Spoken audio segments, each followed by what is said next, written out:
Welcome, everybody, to the NFL Show on the Grueling Truth Sports Network. I am your host for the NFL Show, Mike Goodpaster. Right now, I'd like to welcome my other host from the FF Face-Off. Help me welcome Anthony Cervino. How you doing, Anthony? I'm doing awesome, Mike. How are you? Oh, I'm doing great. If anybody wants to call in, that number, I just tweeted it because I forgot about it again, 812-496-0852, 812-496-0852. If you didn't catch the number, go to Twitter, go to @GrillingTruth to find it. Last night, I think we got what we expected. 35-14, Patriots win. Was a close game for 3 quarters, and then the Patriots pulled away. Daniel Jones, as we expected, 15 for 31, 161 yards, 1 touchdown, but 3 interceptions. And I think it's kind of what you had to expect from Daniel Jones last night, Anthony, against this defense. Yeah, I like Daniel Jones. You know, we've had these conversations before. I think he's going to be an okay quarterback. I don't know if he's going to be great, but I think he will be better than Mitchell Trubisky. My concerns with Jones, and we saw this a little bit in the preseason, was the fumbles. And then he would remain poised and then lead a touchdown scoring drive. But this isn't the preseason. This is now the regular season. Daniel Jones looked really good against Tampa. And then he started turning the ball over a little bit more. And now 3 picks against the Patriots yesterday. And really that was the difference in the game. Yeah, in his defense, he doesn't have a lot to work with. John Hillman at running back, 11 carries, 38 yards. Golden Tate, 6 receptions, 102 yards. But with those injuries, they're just down to where there's not a whole lot of weapons to work with here, especially against a defense like New England. Oh, and they were missing, Saquon Barkley, Sterling Shepard, and Evan Ingram, arguably their 3 best players at very important positions. Their defense kind of surprised me a little bit. Their defense on the other side, they made some plays, and they allowed Brady, over 300 yards passing, but he didn't throw for a touchdown, even though he rushed for 1 or 2. Yeah, 334 yards, 31 for 41, threw a pick. Sonny Michel, 22 carries for 86 yards. Julian Edelman, 9 catches, 113. If this was any team other than the Patriots, I would still be sitting here screaming, but look who they've played. Are we worried at all about the Patriots offense? I know their defense can carry them and they'll be fine, but are we worried at all about the lack of weapons that Tom Brady has? Because Josh Gordon, let's face it, he's not the player from 2014 that fantasy football players are chasing. He's a little bit older. He misses, he'll play for a couple months, and then at least up until last season, he was out for 3 months, rehabbing and getting his life together. And this happened a lot. He never seems to get on track and get into football form. They brought in all these other wide receivers, which shows me that they know that they need help. They just can't find it. But they still keep getting by with Julian Edelman and James White leading the team in receiving. Yeah, and I do have concern with the New England offense. But the thing is this, with this defense, I mean, you've got Tom Brady. He'll make enough plays to win you most of the games, but you still got to question it. Now, their biggest competition in the AFC, though, the Kansas City Chiefs, are the opposite, where they have all kind of offense and not enough defense. And I'd rather be on the side with the defense and Tom Brady, to tell you the truth. Yeah, I agree with that, especially when it counts in December and January. Yeah, because we know nobody's better when it counts than him. All right, let's go ahead and look at the games coming up. Do we know, before I move on, do you know how many times Brady was sacked and hit yesterday? How many? I don't know. I'm asking if you have that in front of you. No, I don't. Because that's something I'm trying to keep track of, because the Patriots are missing their center and they're missing Wynn. Yeah, and that is the biggest concern with me is their offensive line, because I think he has been hit a little bit more than usual, even against bad teams, which that worries me. And if I'm the New England Patriots, I'm really trying to talk the Bengals into trading me A.J. Green right now. A.J. Green's practicing. We could be back next week. Yeah. Not this So week, but week 7. Here we go, Bengals. yeah, here we go, Bengals. Well, for a here we go Bengals, they need to go to Baltimore and win this week. If they win that game and they get him back, and then they get back Cordy Glenn, then you may have something to work with. But as of right now, I'm not going to hold my breath as a Bengals fan.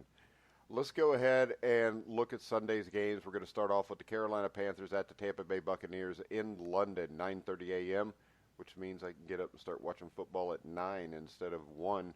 Kyle Allen against Jameis Winston. Christian McCaffrey's here. The Bucs have a good pass rush. I think this is a really interesting game, Anthony. Yeah, it's not only interesting, but it's going to have a lot of NFC South implications because that division is really going to be close at the end of the year, with the exception of the Falcons. But where Kyle Allen can exploit the Tampa defense is in their secondary, because you know that you have a hard time running against that front seven, Shaq Barrett's, and running for Defensive Player of the Year. So what Kyle Allen's going to have to do is look like the Kyle Allen, because he's winning games.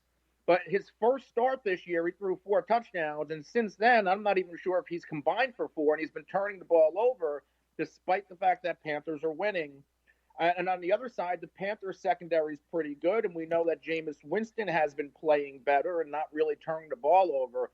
So, yeah, this is one of the more interesting matchups of the week. And it's a shame that it's being played in London, to be honest. Well, it's a shame any games played in London, unless maybe that Dolphins-Bengals games gets put in London later in the season. I would say it's the ability to stop Christian McCaffrey, or you're not going to stop him, but to slow him down. The Buccaneers' defense, I don't think, is great against the run. And I think a lot of this is going to depend on whether they can get a Ronald Jones or somebody going in the backfield for the Buccaneers to take some of the heat off of Winston also. And I think there's questions, a little bit of questions on the Panthers stopping the run. Yeah, and the question is it going to be Barber or is it going to be Ronald Jones? We see Jones get it in between the 20s, but Barber's that short yardage goal line back who can move the chains and score. The Panthers, their strength right now is the secondary, and they can be run on. So Ronald Jones is going to have a pretty big game. Yeah, but when I pick this game, I'm going to go with the Panthers because Christian McCaffrey is the one constant. Seems like he always gets it done. I think he's the difference here, Anthony. I also like the Panthers here, and yes, McCaffrey is a difference maker. I almost want the Panthers to win, and maybe it's selfish, but, Cam Newton is rumored to be, returning soon. I don't know how you put Cam Newton back out there. He hasn't won a game since like week 12 of last year, if not before.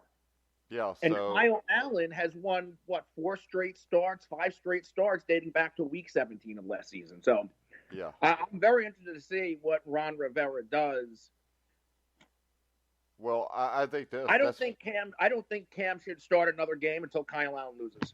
This is why I want the Panthers to win, just because I want that controversy in Carolina, because I don't think Ron Rivera actually does great with controversy.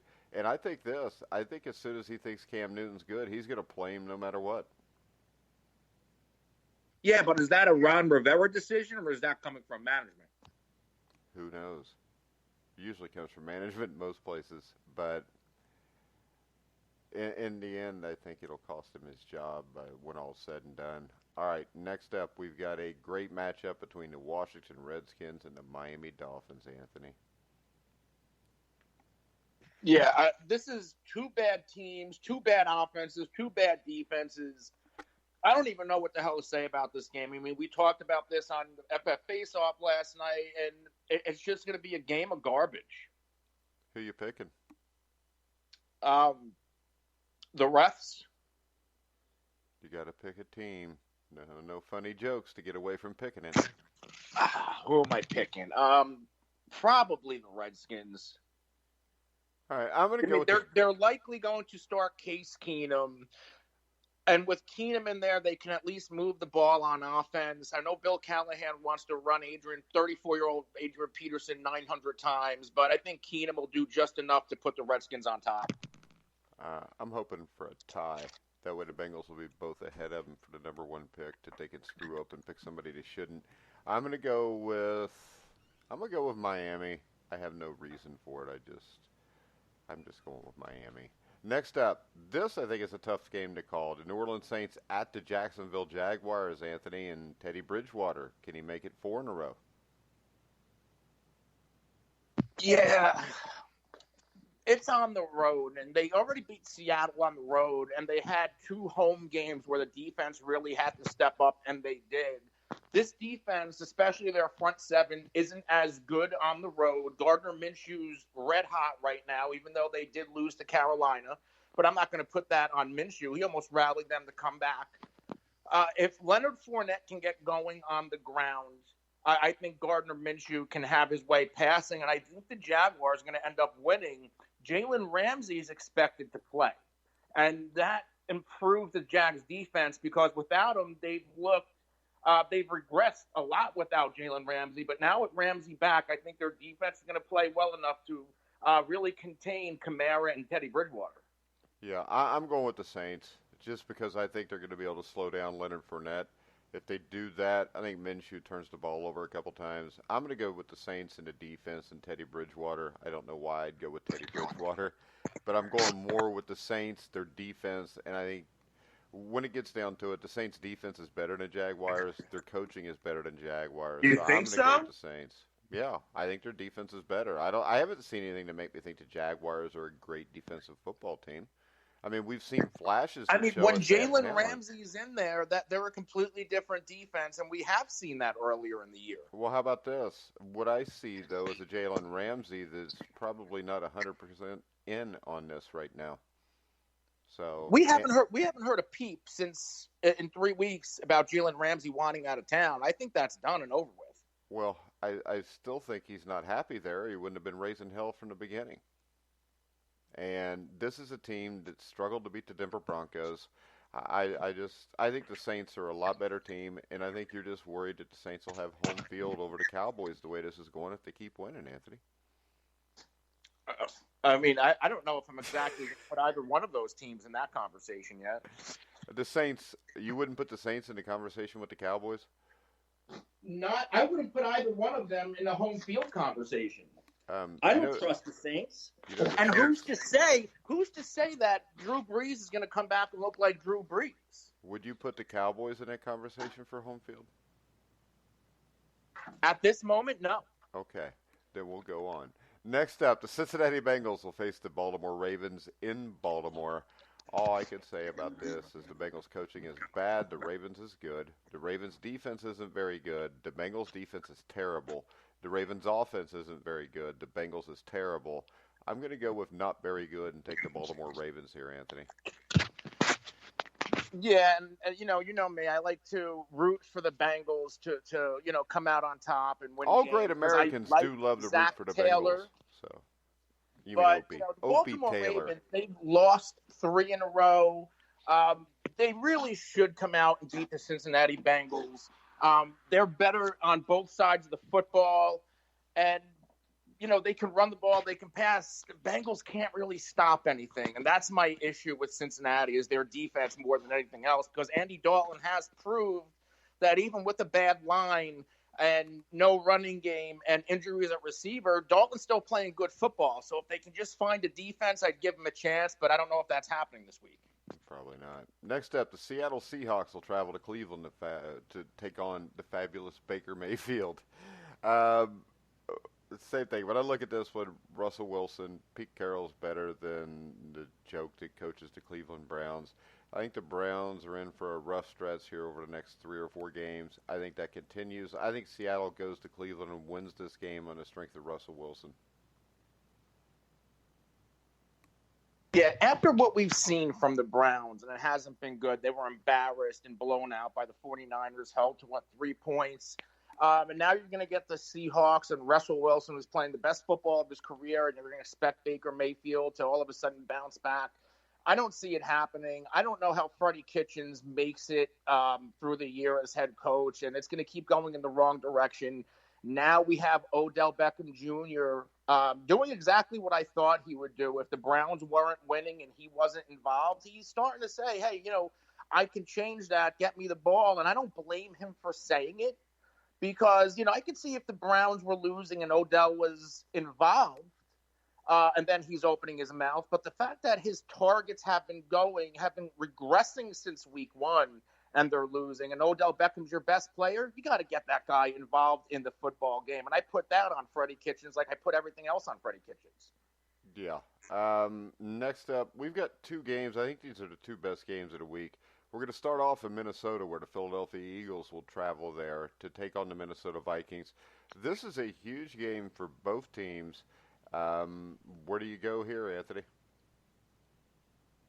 I think it's going to be a tough game, but I almost want to lean with the Minnesota Vikings here because, Dalvin Cook's a difference maker, and Kirk Cousins has shown that he can make plays if they're drawn up correctly for him. And the Vikings have been designing things to make Kirk Cousins look good.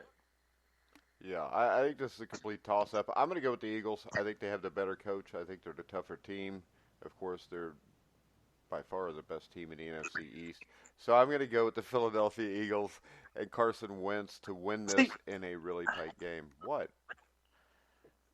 Carson Wentz has been throwing for fewer than 200 yards in the past 2 games. They're banged up at receiver. I just think this could be a game that the Vikings can squeak out. Well, I think they could too, because I'm picking Eagles in a close game. But I like Jordan Howard. I think Jordan Howard will get you positive yardage. And in the end, I'd trust Carson Wentz not to make a mistake more than Kirk Cousins. Yeah, I'll agree with that because, of Cousins' history and all. Yeah, and Wentz, the last couple weeks, no matter what you say, he's went to Philadelphia and won. And he threw 3 touchdown passes in that game. So I don't think a stat line of like 17 for 28 for 170 yards and 3 touchdowns and no picks, that's a stat line you win with, Anthony.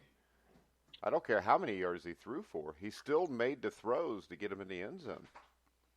No, yeah, he did.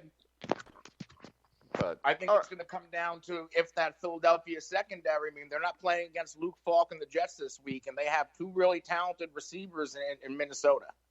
Yeah, but they did play against the Green Bay Packers and Aaron Rodgers and won in Green Bay a couple weeks ago. Okay.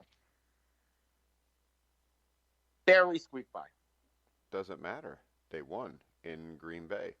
I think Dallas got manhandled by Green Bay at home. All right, next up, the Houston Texans at the Kansas City Chiefs. And it looks like Tyreek Hill may be back, Anthony.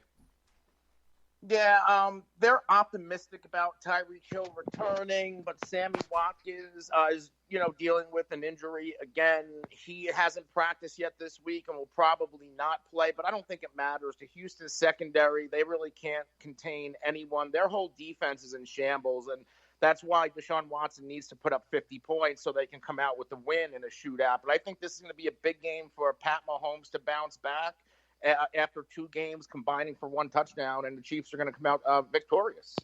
All right, I'm going to take the Texans. I think Deshaun Watson will outplay Mahomes. Their secondary is not that good, but neither is the Colts. And if they could come out and establish the run, which I think everybody would try to after the Colts, I like the Texans in the upset, Anthony.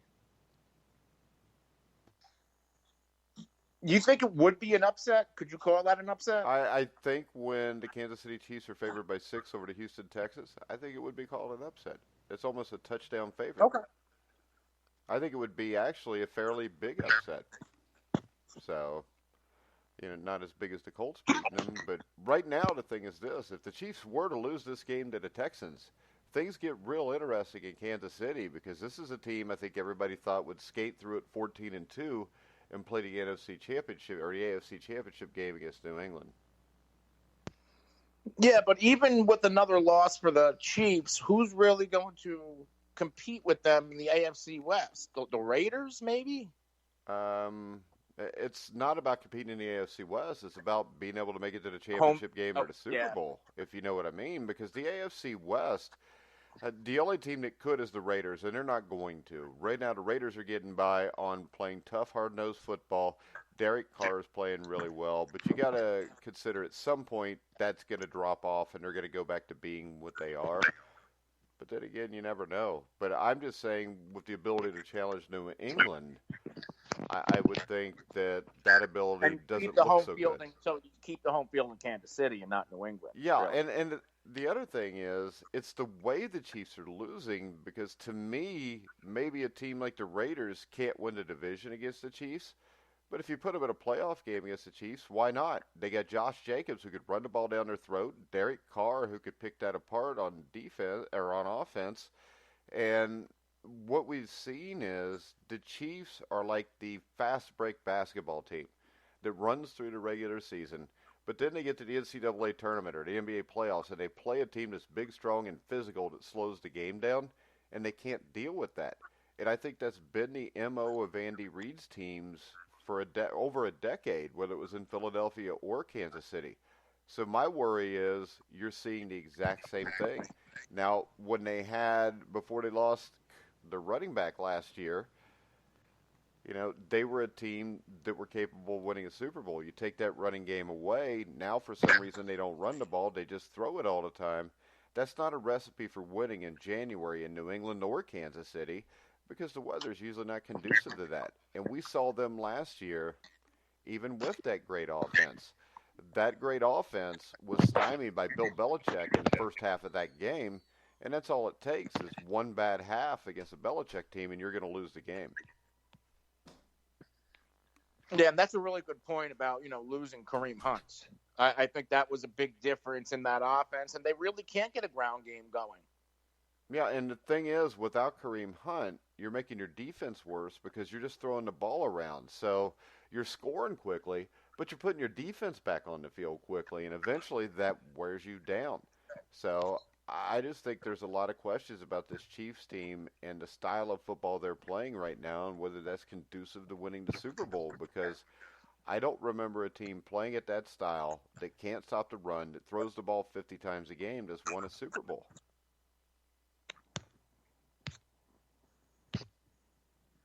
I mean, you have to be able to sustain drives. And I always say this when I'm talking about the Chiefs. They can't sustain a drive. I mean, it's all well and good where you can score in 2 and 3 minutes. But when you want to keep a player like Tom Brady on the sidelines, you want to be able to run the football and kind of dink and dunk your way to close out a game. And that's something they can't do. Yeah, I mean, if you put them up against a team like the Minnesota Vikings, I would bet on the Vikings to beat them. Because Dalvin Cook's going to beat him, and Mike Zimmer is going to play smash mouth football with him. And there's a handful of teams like that in the NFL. And with a handful of teams like that, I don't see the Chiefs winning the Super Bowl playing like this year. Next up, the Atlanta Falcons will travel to Arizona to take on the Arizona Cardinals. Matt Ryan's played well, but he's the only one in Atlanta that has. The Cardinals are what the Cardinals are. They're a young team with a young coach that's not ready yet. So who do you like in this one? Because I think this was a little bit of a toss-up. You went out there for a second. What game are we on? Falcons, Cardinals. Oh, well, shoot. I don't trust the Falcons as far as I can throw them. And Kyler Murray finally picked up his first win. I think this is the week the Cardinals get Patrick Peterson back, which is going to be a huge upgrade to that defense. There's going to be a lot of points scored here. The team with the ball last is going to win, but I'm going to kind of give the edge to the Arizona Cardinals to put together another win. Yeah, I'm going with the Cardinals because I think there's major issues in Atlanta with the coaching and everything else. And usually, when your head falls off, your team falls down, and I think that's where this is headed right now. Maybe Matt Ryan can play out of his mind and get the win, but I'm going to go. I trust the Cardinals and Kyler Murray, and for some reason Cliff Kingsbury more than I do Dan Quinn right now. All right, the 49ers who are beat up, missing their fullback, missing players all over the place. Their two bookend offensive tackles will go to L.A. and battle the Rams. To me, this is a season-defining game for the Rams because they got a beat-up Niners team coming in. They have to win this game, Anthony. Yeah, this is going to be a statement game for whoever wins. If the 49ers come out on top, I think they're going to make a statement saying, hey, we're here and we're for real. We're not going anywhere. And the Rams, they need to make a statement and beat a talented team. I know they came out with the win against the Saints, but I think that was also the game that Drew Brees left. Yeah, and it was close when it went down. Todd Gurley might not play this week. He's dealing with a quad injury. It's not like they can run the ball well either. So I think this is going to be a really tough game. It's going to have to be a Jared Goff game, and he's going to have to protect the football, not turn the ball over if he wants to win. But the Rams are going to have to find a running game here. And if Gurley does sit, I'm excited to see what Darrell Henderson can do. I think Henderson only has 2 touches on the season. You spent a high draft pick on him for a reason, and maybe he's the spark this offense needs. So who are you picking? I'm going to go with the Rams here. I'm going to go with the Niners, even though it worries me without the 2 tackles. But I still think the Rams' offensive line has been terrible. I don't think they can protect Goff. I think Goff turns the ball over. I think the 49ers win this game. I think it'll be a close game. I think if you had Staley and McGlinchey here, I think the 49ers would dominate. And I don't think it's a statement game if the Niners win. With the Rams, I don't think it's a statement game just because of the players that are out and they're playing at home. And the 49ers are still in first place if they lose the game. It is a statement that we're not dead yet. But I think a 49ers win here would make them one of the favorites in the NFC all of a sudden, Anthony. Yeah, and I already kind of have them as one of the favorites in the NFC, but a win over the Rams, I think that puts them almost locked as the favorite, right? I mean, they've been the most impressive, and they do have the most complete team. Yeah, Seattle's still rolling with a guy named Russell Wilson, though. So that's the only holdout I have there. And if there's anybody capable of pulling it off with a lesser team, it's Russell Wilson. But I've thought the 49ers were the favorite for this division since March. And I can prove that with any article you read on thegruelingtruth.com. And I think the Niners are for real. They're a complete football team. If Jimmy G can just limit it to 1 turnover a game, I think they got a chance to do something special there. Next up, the Tennessee Titans will go to Denver to battle the Broncos in a game that has 13-10 written all over it, Anthony. Yeah, this is going to be one of the I wouldn't say this is going to be as bad as the Redskins-Dolphins game. Oh, no, game. It can't be because these teams have at least won games. I almost like Denver Broncos to come out on top here because Joe Flacco is, even at this point in his career, is a better quarterback than Mariota. And I think the Titans, their defense, they're playing well, but they have some holes. I like Noah Fant to kind of have a coming out party this week at tight end. And I think the Broncos can rally and put another win together. Yeah, I think they can too. I think the Broncos win this game like 13-10, something that'll be horrible to watch, but it'll be good for Denver Bronco fans. Next up, Sam Darnold looks like he's back for the New York Jets as they host the Dallas Cowgirls. What do you think, Anthony? This is a game that Dallas should win. There's no Chris Herndon for the Jets. They're still banged up on the defensive side of the ball. We don't know what shape Darnold's going to be in because mono makes you lose weight. So is he coming in light? Is he going to be the same guy? The Cowboys should easily win this game. Yeah, the Cowboys are better than the Jets. The Cowboys beat the Jets. Next up, the Pittsburgh Steelers at the Los Angeles Chargers.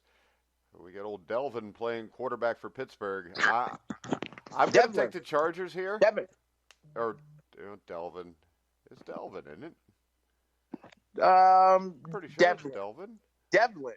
Devlin, whatever. Same damn thing. It was the split of what we called him.